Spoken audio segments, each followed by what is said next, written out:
ओम नमः शिवाय। भगवान शिव के प्रिय भक्तों, शिव पुराण कथा महात्म्य में आपका स्वागत है। आज की वीडियो में आप शिव पुराण की श्री वायवीय संहिता पूर्वार्ध के 21वें, 22वें, 23वें और 24वें अध्याय का श्रवण करेंगे। तो आइए भगवान शिव का ध्यान करते हुए शुरू करते हैं। 21वां अध्याय। श्री हरि विष्णु एवं वीरभद्र का युद्ध।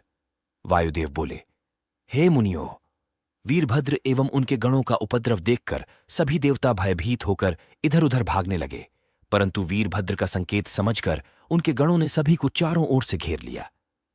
सब भागने में असमर्थ थे। वीरभद्र हाथों में त्रिशूल लेकर सब देवताओं पर प्रहार कर रहे थे।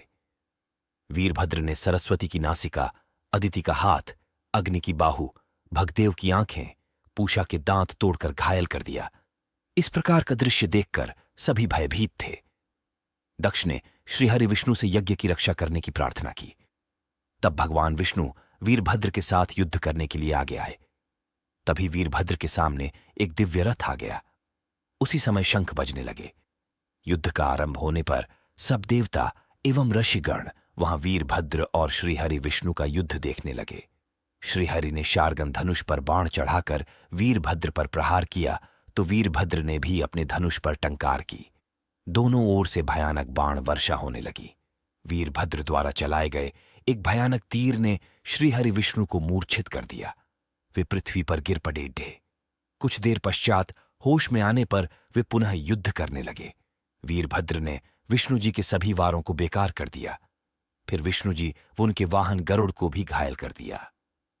तब क्रोधित होकर विष्णु जी ने सुदर्शन चक्र उठा लिया और उसे वीरभद्र पर चलाया, परंतु शिव जी की कृपा से वह चल ही नहीं पाया। भगवान शिव के प्रिय भक्तों, शिव पुराण की श्री वायवीय संहिता पूर्वार्ध का 21वां अध्याय समाप्त हुआ। अब आप श्रवण कर रहे हैं 22वां अध्याय। देवताओं पर शिव कृपा। तत्पश्चात वीरभद्र के अन्य गणों ने भी सभी देवताओं को बंदी बना लिया। तब ब्रह्मा जी वीरभद्र से प्रार्थना करने लगे कि वे देवताओं को दंड न दें। तब वीरभद्र उन सब देवताओं को बांधकर शिवजी के पास ले गए। शिवजी के समक्ष पहुंचकर श्री विष्णु बोले, हे देवाधिदेव, आप सत्वगुण, रजोगुण और तमोगुण के स्वामी हैं। सब विद्याओं के भंडार हैं और अभिमानियों के अभिमान का नाश करने वाले हैं। आप ही दुखियों के दुखों को दूर करने वाले हैं। ब्रह्मा जी बोले, हे कृपानिधान, आपके भक्त वीरभद्र ने दक्ष का यज्ञ पूरा तहस नहस कर दिया है। उसने अनेक देवताओं को घायल कर दिया है। वीरभद्र ने प्रजापति दक्ष को भी मार दिया है। प्रभु, हम सब हाथ जोड़कर आपकी शरण में आए हैं। हम सब पर कृपा करें, हमारे दुखों को दूर करें, हमारे अपराध को कृपा करके क्षमा करिए। ब्रह्मा जी की इस प्रार्थना को सुनकर शिवजी ने उन पर कृपा की। शिवजी ने दक्ष के सिर पर बकरे का सिर लगाकर उसे पुनर्जीवित कर दिया। जीवित होने पर दक्ष शिवजी से क्षमा याचना करने लगा और उनकी स्तुति करने लगा। तत्पश्चात त्रिलोकीनाथ शिव की कृपा से सभी देवताओं के सारे घाव सही हो गए और जो देवगण मर गए थे वे पुनर्जीवित हो गए। सब देवता सर्वेश्वर शिव की महिमा का गान करते हुए वापस लौट गए। भगवान शिव के प्रिय भक्तों, शिव पुराण की श्री वायवीय संहिता पूर्वार्ध का 22वां अध्याय समाप्त हुआ। अब आप श्रवण कर रहे हैं 23वां अध्याय। मंदराचल पर निवास। वायुदेव बोले, हे ऋषिगण, एक बार की बात है, मंदराचल पर्वत ने शिवजी को प्रसन्न करने के लिए कठोर तपस्या की। प्रसन्न होकर भगवान शिव ने देवी पार्वती सहित वहां निवास किया। उस समय मंदराचल पर्वत अनेक मणियों से चमकता हुआ अनेक गुफाओं से शोभायमान हो रहा था। शिवजी पार्वती जी के साथ वहां अनेक लीलाएं रचने लगे। इस तरह बहुत समय बीत गया। दूसरी ओर संसार में प्रजा का विकास तेजी से हो रहा था। उसी समय शुंभ और निशुंभ नाम के 2 दानवों ने ब्रह्मा जी की कठोर तपस्या करके उनसे अवध्य रहने का वर मांग लिया था। ब्रह्मा जी ने वर देते हुए कहा कि यदि तुम जगदम्बा के अंश से उत्पन्न कन्या को पाने की अभिलाषा करोगे तो निश्चय ही तुम्हारा विनाश हो जाएगा। तब उन्हें वर देकर ब्रह्मा जी अंतर्धान हो गए। वरदान पाकर शुंभ निशुंभ बलवान होने के साथ साथ अभिमानी भी हो गए थे। उन्होंने देवताओं पर आक्रमण करके देवताओं को हरा दिया और इंद्र के स्वर्गासन पर अपना कब्जा कर लिया। दोनों ने धर्म का नाश करना शुरू कर दिया। पूरा संसार उनके अत्याचारों से दुखी हो रहा था। सब देवता दुखी होकर भगवान शिव की शरण में गए। तब शिवजी ने उन्हें आश्वासन देकर भेज दिया।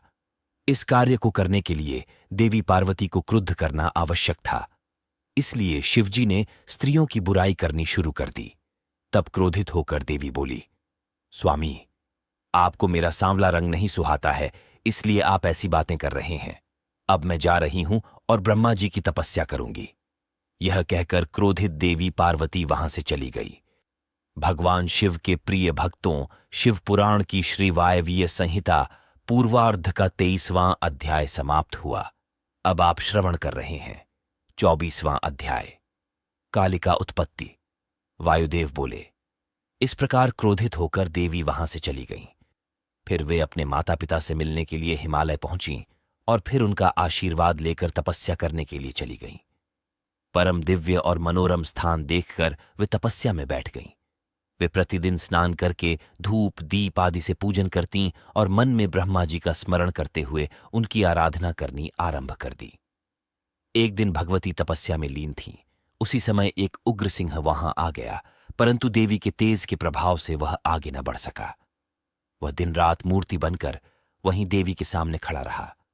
उसे देखकर देवी ने सोचा कि यज्ञ सिंह हिंसक जानवरों से मेरी रक्षा करने के लिए यहां खड़ा है।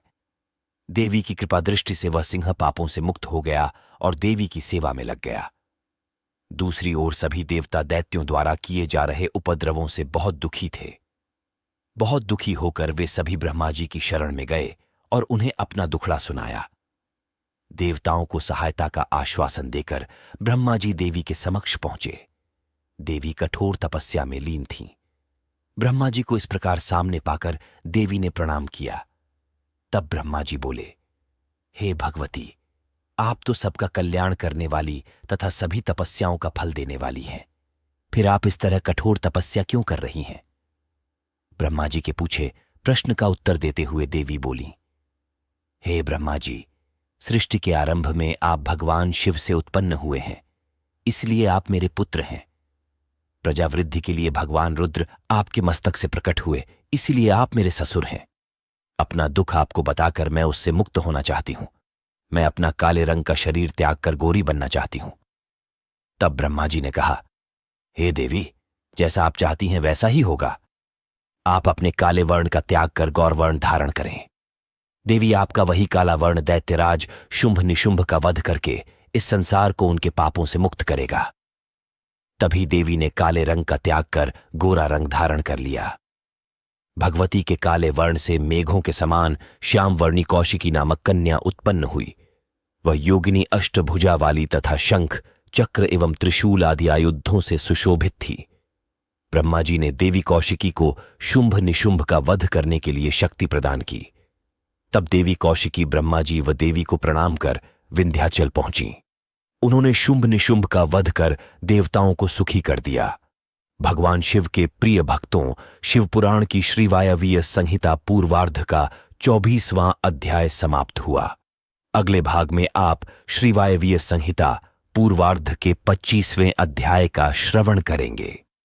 अगर आपने इससे पहले के अध्याय श्रवण नहीं किए हैं तो आप धर्म भाव चैनल पर जाकर संपूर्ण शिव पुराण का श्रवण कर सकते हैं।